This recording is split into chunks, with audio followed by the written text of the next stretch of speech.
Noyyal, a tributary of the river Kaveri, starts from the Velangiri hills in Tamil Nadu, close to Kerala. It originates in its purest form and flows down the hill very beautifully. But as it flows ahead, the scenery changes from good to bad to worse. On the banks of the river Noyyal is a town by name Tirupur, famous for its textile market. Many European countries outsource their textile manufacturing to other countries. Why? The laws in their country are very stringent when it comes to environmental protection. This dyeing and bleaching doesn't exist in developed countries because they don't want to pollute their water. If somebody raises the issues of pollution in Europe or in North America, people will suddenly there will be a knee-jerk reaction from the corporation. Then they'll say, no, we are not sourcing from here, we'll source from Bangladesh, as if everything is fine there. Or they'll say, we'll source it from Vietnam, or we'll source it from China. That attitude is not ethical.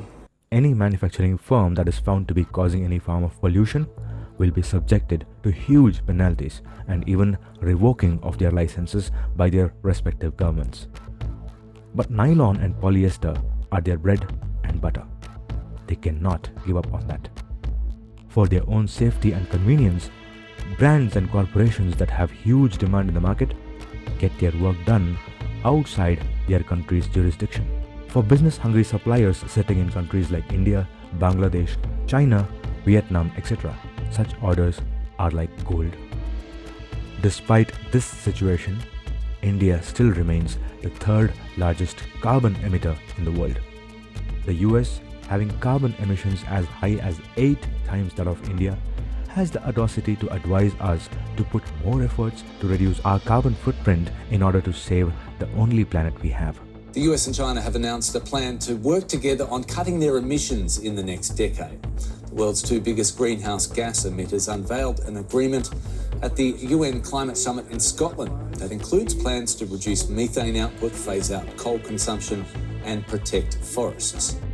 For the brand, as a client, it's cheap labor and an escape from their country's environmental laws, and for the suppliers, it's huge inflow of money. Despite this win-win situation, there is a huge cost that needs to be paid.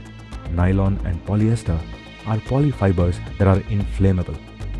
To make them fire-resistant, certain synthetic chemicals are added. And these chemicals are very harsh and even carcinogenic, and they, along with the polyfiber wastage, are all drained into the Noyyal River. Samples of heavy metals such as copper, zinc, lead, cadmium, etc. have been found in large quantities in the river water of Noyyal.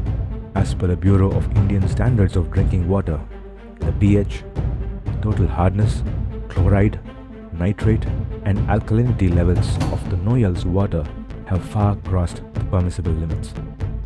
The Water Quality Index is considered the effectual and used mathematical averaging function to ensure the overall quality of water for any intended use. This index can be categorized into 5 classes, namely excellent, which is 0 to 25, good, 26 to 50, poor, 51 to 75, very poor, 76 to 100, and unsuitable for consumption will be more than 100. Noyyal's water sample was collected from 27 different places along its flowing path. Out of these 27 samples, 6 of them recorded poor quality and remaining 21 recorded very poor quality. Almost all the samples of Noyyal collected from Tirupur, Erode and Karur districts indicated very poor quality. And this has resulted in the downfall of the agricultural community in Tirupur. Brunt of the impact of the environmental pollution has been faced by the farmers and agricultural communities. Basically, they lost their fertility of their soil, they lost their cattle, they lost their groundwater resources, and ultimately their income has gone down. Within a few years, they lost everything. Not to forget, there is also a hit on the marine life of the river.